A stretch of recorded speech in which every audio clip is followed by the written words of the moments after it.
পৃথিবীতে যত প্রাণী রয়েছে তারা প্রত্যেকেই কোনো না কোনোভাবে পরিবেশের ভারসাম্য রক্ষায় প্রত্যক্ষ কিংবা পরোক্ষভাবে ভূমিকা পালন করে।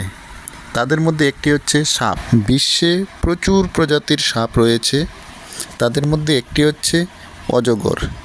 অজগর সাপের বিজ্ঞানসম্মত নামগুলো বিভিন্ন প্রজাতির উপর নির্ভর করে, তবে এর মধ্যে পাইথন মালারাস বা ভারতীয় অজগর এবং পাইথন রেটিকুলাস বা রেটিকুলেটেড পাইথন বিশেষভাবে পরিচিত।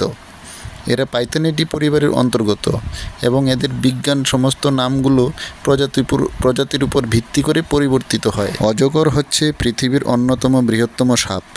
অজগরকে ময়াল নামেও ডাকা হয়। এরা বিষহীন আদিম সাপ। এদের পিছনের পা এর চিহ্ন পুরোপুরি বিলুপ্ত এখনও হয়নি। অজগর শিকারকে জোরে পেঁচিয়ে বা পরিবেষ্টন করে তার দম বন্ধ করে।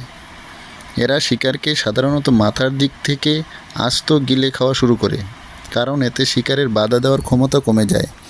শিকার হজম করতে এদের কয়েকদিন পর্যন্ত সময় লাগে।